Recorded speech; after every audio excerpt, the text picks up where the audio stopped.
Hi, everybody. Welcome to Conscious Conversations. I'm your host, Katie Augustyn. So I'm the head of the Transformation Center based in Westport, Connecticut. And in addition to the individual sessions that I do and transformation coaching and shamanic energy healing, we also offer a variety of workshops, classes. What else? We have sound baths in the backyard where our labyrinth is.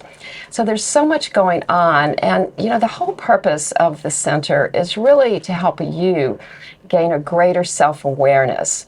So you can then let go of your limiting beliefs, transform them, and be who you really are, and therefore consciously create a life that you love. So you can check out the website for all the information is there.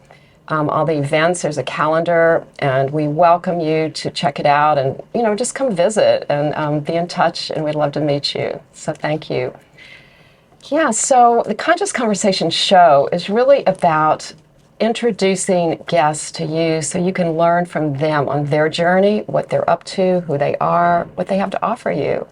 So I'm really excited tonight that my guest is Emily Vartanian-Tuttle. Did I say that correctly? You got it. Okay. Welcome to the show, Emily. Thank you so much. Yeah, I'm glad you're able to be here today. Yeah. Yeah, so I'm going to read a little bit about you before we get started so our audience can get to know you. We're also going to put up your slide information so people can contact you directly. Okay, so Emily is the founder of Pause and Purpose right here in Westport, Connecticut. In fact, it's right across the street from where we're sitting at the library. Yeah, it's very convenient.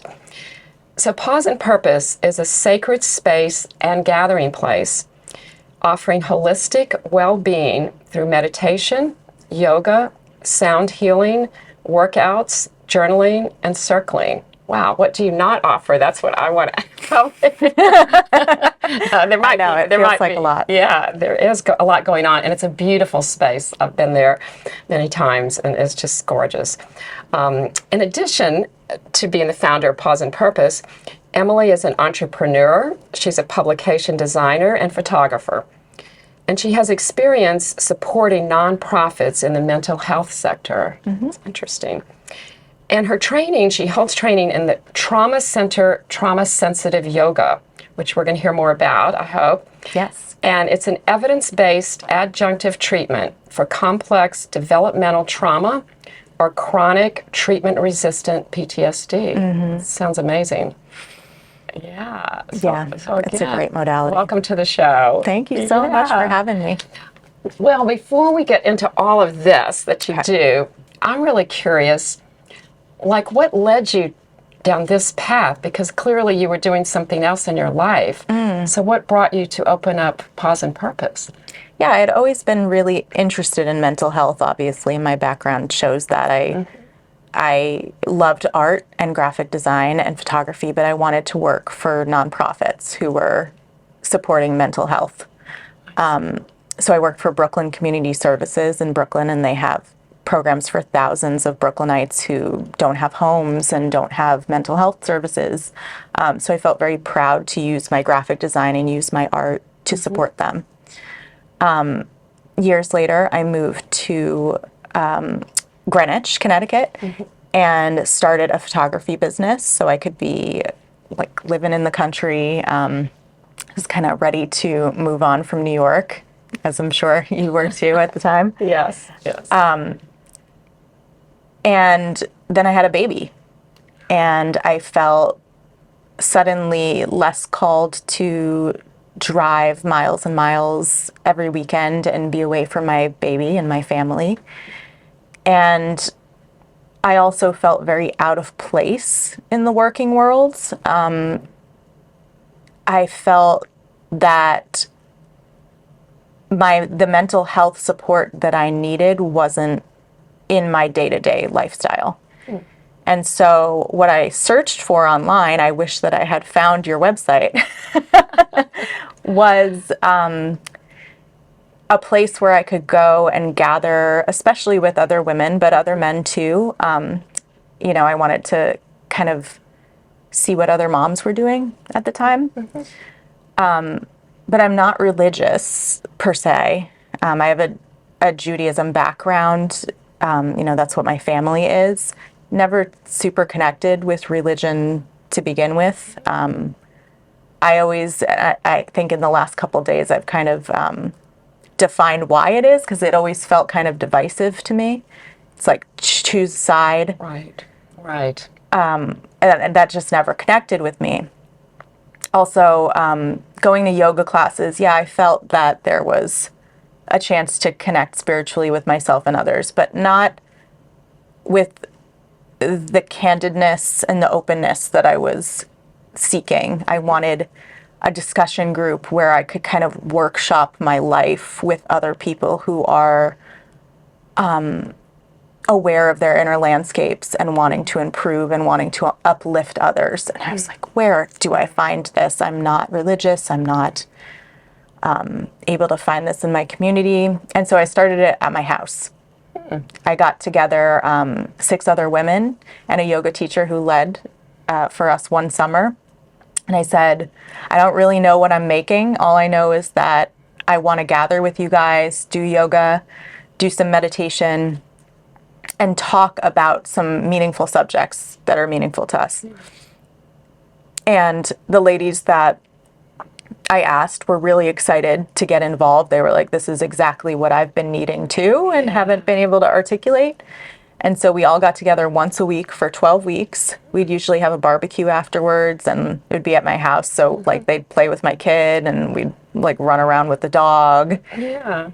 Eat some corn, like maybe have a drink afterwards. It was very like, it was that community that I had been craving that I'd never really had with any sort of regularity. I feel that the regularity is key. And so that's where Pause and Purpose sprung from, was this idea that there needs to be a place, especially for people who are really struggling with their mental health, where they know they don't have to go every week, but there's space held for them every single week. And they're going to see like vaguely the same group of people showing up for them every single week. And you're in this together, working together toward a better life and encouraging one another to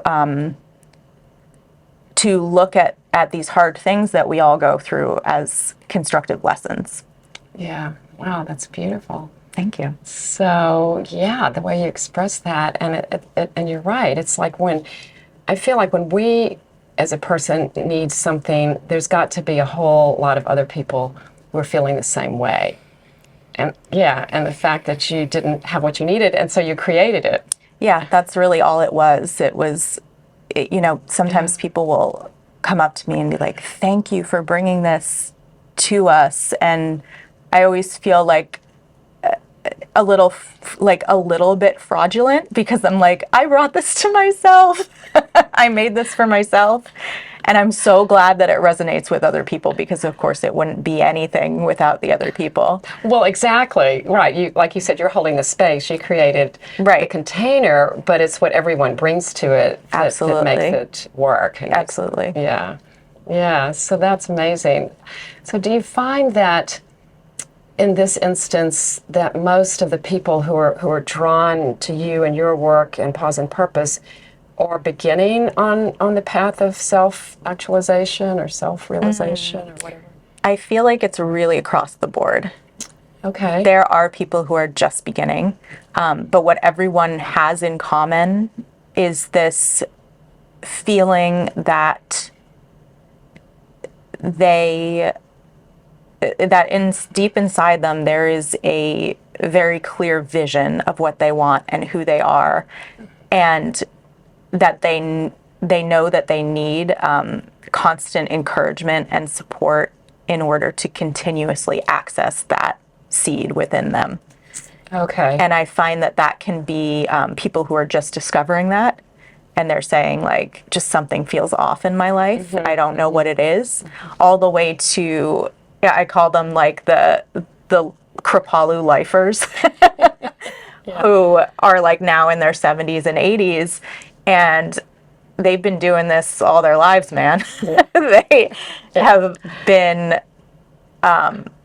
losing and finding themselves all their lives, and they know the power that community has in their continued alliance with self. Wow. Well, that's interesting. So there's a large continuum of Completely. Yeah. And it's also like really fun to see like the girls who come to us who are in college in their 20s, and the Kripalu lifers interacting, because the realizations that they have and the discussions that they have are so similar.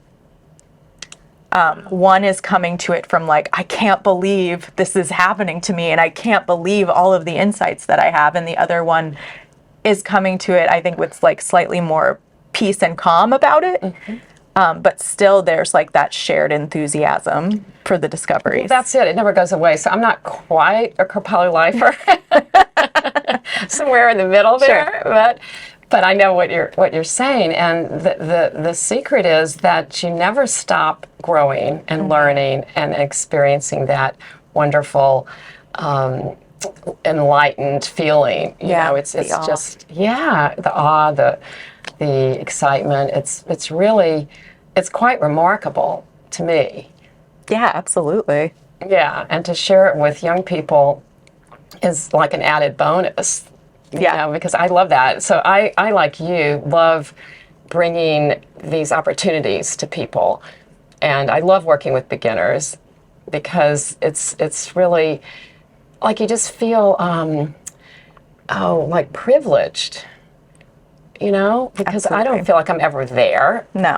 But I'm further, not further even, but in a different place. Like, I've been doing it longer than most people, and so I just love, you know, I feel that privilege of I guess it's sort of like a guiding people, right? You know, and just holding the space, bringing out what's available. Yeah, but it goes further, I think, like you do, because you bring people to your center, to your I guess you do call it a center, pause and purpose, or Space. Sacred space, sacred the space. Mindfulness gathering place. I've called it a lot of things. The studio. Okay, because it's a combination of things, absolutely. And you bring people there who have something to impart. Lots of different things. Yeah, we've got our mentors, we like to call them, versus instructors, because I think there's just like that safety in having a mentor that I'm trying to cultivate. And we all need mentors, and we have, you know, hundreds of them throughout our lives. Absolutely. And our mentors are so fascinating to me. I think that's the coolest part about my job, is being able to find mentors who are fascinating to me, and then see how they're able to help other people in unexpected ways that I never would have guessed. So we have like a lot of people in the Eastern medicine space who are like doctors of acupuncture, which is something I'm very fascinated by. Yeah. But then we have people who are more scientific, like Western medicine based. And for instance, like my trauma center training is Dr. Bessel van der Kolk. Fabulous. Yeah. And you know, rooted in Western medicine, but with the recognition that there's so much more that we can offer people in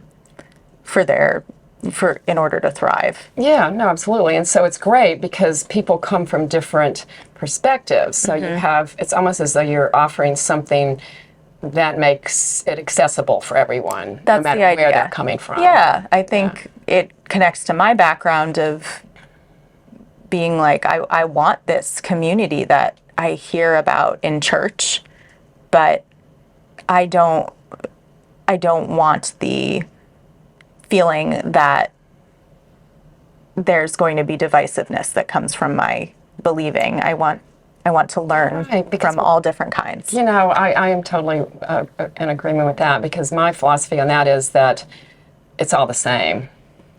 Ultimately, when it's done right. When it's done right. When it's done, well, when it's done, when you come from that love, because to me, love is really what holds us all together, and we're all one. Absolutely.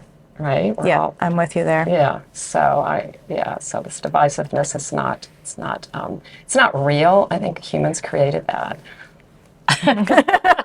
Yeah. So we're Yeah. definitely on the same wavelength there. Yeah. So all right, I want to hear more. We'll hug after. Well, our mics bumped. Probably. Yeah, it's nice I'm having like a moment of, Yeah. it's Connection. nice to hear someone else say that.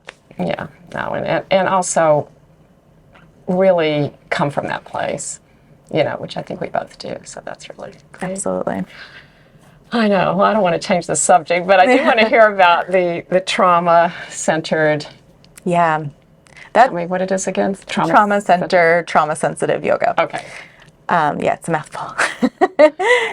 It's something that I feel our studio is really based upon, one of the many things that our studio is based on at this point. But it's really at the core of what we do, and I think what really stands out to a lot of people. The number one thing that I get when people enter the space and take a class is, I just feel so safe here. And I feel so seen and so comfortable to be myself. And that is the first and foremost thing to offer. That's what we need first, right? Is absolutely. Nervous system regulation. So all of our teachers, whether or not they went through a formal program or not, have been taught by me on what language is inviting and what to do. Because I always say to them that there is no vocabulary that I can teach you that is going to cover every single group's comfort level. But what I can tell you is that as a studio, we can be always receptive to people's comfort levels and listen when we've triggered them and acknowledge it in a certain way where we take a step back from our own egos for a second and listen. And then we can work together to come up with a solution that works for both parties. So yeah, I think a lot of people in learning trauma sensitivity, it can be very overwhelming. And it was for me in the beginning, like, how am I going to not trigger everyone? Right. That's not the idea. The idea is to acknowledge that triggering happens. And so that's how we create that safe space. And, the center taught me some movements that in theory everyone can do, whether or not you have use of your limbs in certain ways. But really, like, the heart of what I got from that center was that teaching that I then brought to my studio, that we can be sensitive to whatever comes up. Yeah, right. And if you don't get it exactly right the first time, there's an opportunity to adjust and at least communicate, at the very least, have that open communication, so where no one feels that they're being made wrong. Yeah, there is no wrong or right in that kind of instance. You have this unique worldview, like everyone's living in their own universes in many ways, and we all have our unique worldviews. And I think it's just beautiful, some of the ways that we've been able to work through conflicts that have arisen in the studio. Oh, that's great. Yeah. So what led you to that particular program or training? I think I went to go see Bethel. I didn't know who he was, actually, a couple years ago at Kripalu, of course. Yeah. Holy Kripalu. It's a great resource. It is. And they had him talk on, I think, generational trauma was maybe the key phrase there. And I just immediately felt compelled to sign up. Okay, you were just drawn to it. Yeah. So for, I think it was 2 full days of hearing him speak, and it was intense. I remember looking around and everybody was sitting in chairs, and I was laying down on the floor, just absorbing all of the information, because it was so emotionally affecting to me and hit so many chords inside me that like I'd never heard these words said and like my situations and my struggles described in this way. And I realized that, oh my God, I've had trauma. We all have had trauma. We don't, and he said very wisely, like until recently it was like soldiers have trauma. Nobody else has it. Yeah. Yes. You're right. Yeah. Yeah. Yeah. And language is so powerful. To be able to put words to the feelings that I was having was incredible and so empowering. Like to be able to explain to my husband why some things that he said that didn't seem outwardly aggressive triggered me so much that I'd need to go sleep for a couple of hours. To be able to explain to him, I'm not the only one, and here's why, and like here's what happens in the body when you're triggered, was so powerful and created such a deeper bond with my husband and with really anyone else that I've ever wanted to create a deeper bond with, because that language is so powerful. And then I found out about the trauma center and the trauma sensitive yoga because basically Bessel was describing that there's this thing that happens to mostly women in their 30s where there's just like this inability to fully speak up for themselves. They have these physical symptoms that they can't explain, and on and on and on, like describing everything that I had experienced. And he said, we've seen that this yoga that we've provided, this particular type of yoga, has been so helpful for them. So it's like it helps complex trauma, which is like that trauma where one specific thing didn't happen, but maybe you grew up in like a verbally or physically abusive house. And it was just thing after thing after thing after thing that kind of diminished your voice. Okay, yeah. You know, not to mention the patriarchal world, but we're all, Right. we're all. And so, yeah, there's a lot of things that just resonated with me, and I thought that this would be a wonderful thing to bring to the studio. Totally. That's no accident that you discovered that. So he's the author of the book, The Body Keeps the Score, right? For those who don't know that, say his name again to the audience. Dr. Bessel van der Kolk. Yeah. Van der Kolk. It's a little bit of a mouthful. Yes. But anyway, check it out if you haven't. The Body Keeps the Score is an amazing absolutely. place to start. It's a good place to start. And it's new information, which is wild. Right. Because I don't think anyone's cutting really edge. looked at it that way Absolutely. before. So no, you're absolutely right. And trauma. Have you ever heard of Thomas Hübl? Hubl. Oh, maybe. He's from Germany, but he does a lot in the U.S. mainly. And I just saw a webinar of his yesterday. I've done some training with him, always online, but I'll send you a link because he's starting a new course online that I think I'm going to do. Yeah. So, it would be fun to do it together. exciting. Yeah. Well, I think we're getting close to our end. Maybe not. Got almost 10 more minutes. I'm not the one to keep the time. I'm going to give you that job. 43. Okay, thank you. Good, because there's always so much more to talk about. 42. Sorry. 42, Yeah. okay, all right. We'll keep an eye on it. But in any case, I think that's, that underpinning that you have now that you can bring, it seems like it kind of permeates everything that you do. Absolutely. And I think it's given me this wonderful kind of permission slip to see in all situations that maybe sometimes the sea that we swim in is a problem and not our internal landscape. Wow, let that sink in. That's pretty profound. It's a very powerful thing. It has been incredibly powerful. I'm thinking about my marriage because we've been in therapy for the past couple of months, and it's been so helpful to kind of process some of these things that boys in our generation were taught.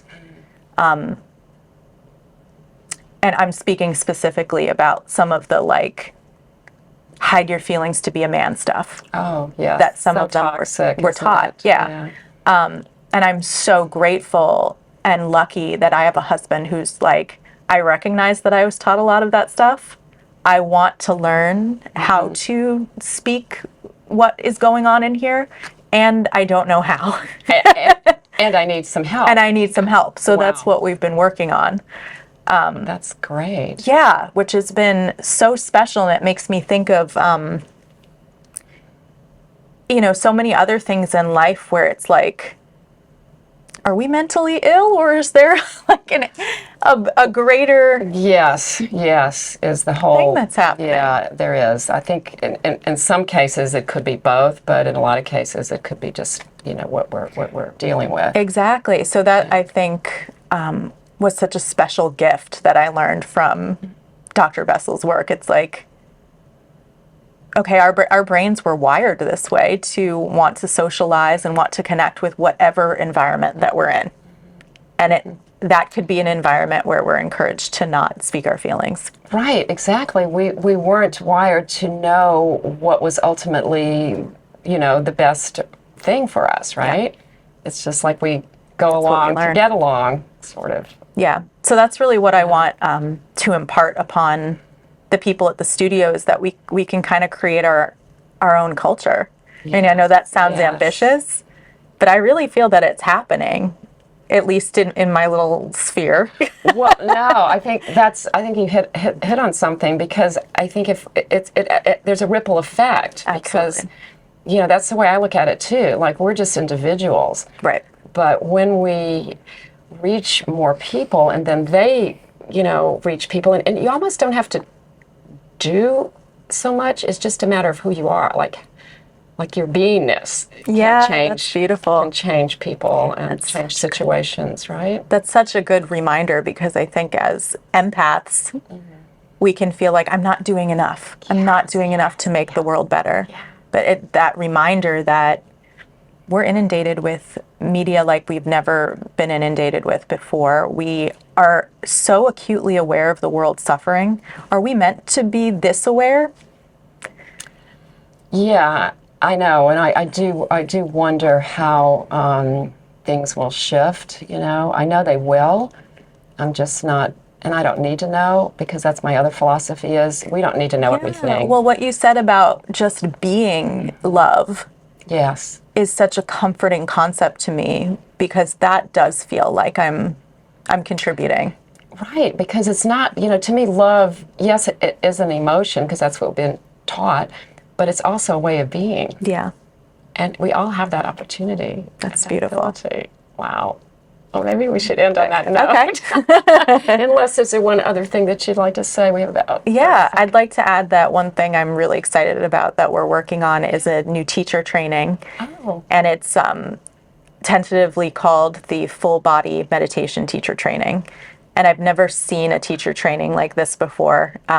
It's going to start with some of the work that we did with Dr. Lisa Miller, who is the head of spirituality at Columbia, and go over some of the scientific research that she found around fMRIs and how spirituality can be so shielding toward depression. And then it's going to go into like the theology and the culture and even some of the appropriation that's happened around spirituality. And then go into like really how to facilitate a class based on trauma sensitivity, based on like the ability to facilitate discussion and build community. And, some modalities thrown in like yoga nidra, but then also like I just can't get around this idea that we need to also teach movement in meditation, and fitness and movement is meditation and life. It all works together. Yeah, so we've added that in as well. We're working with a physical therapist who's created like a qigong, Pilates, yoga kind of fusion, and then she's also going to talk about sexual health, which I think is So Like covers everything. yeah, it's going to be a 5-month long program. I'm so excited about it. Oh, well, we'll stay tuned for that. All right. Well, thanks again for being on the show. Thank We do have to you. wrap up. Okay, let's do it. And thank you to our audience for being here today. And thank you to Verso Studios at the Westport Library. Namaste. Namaste.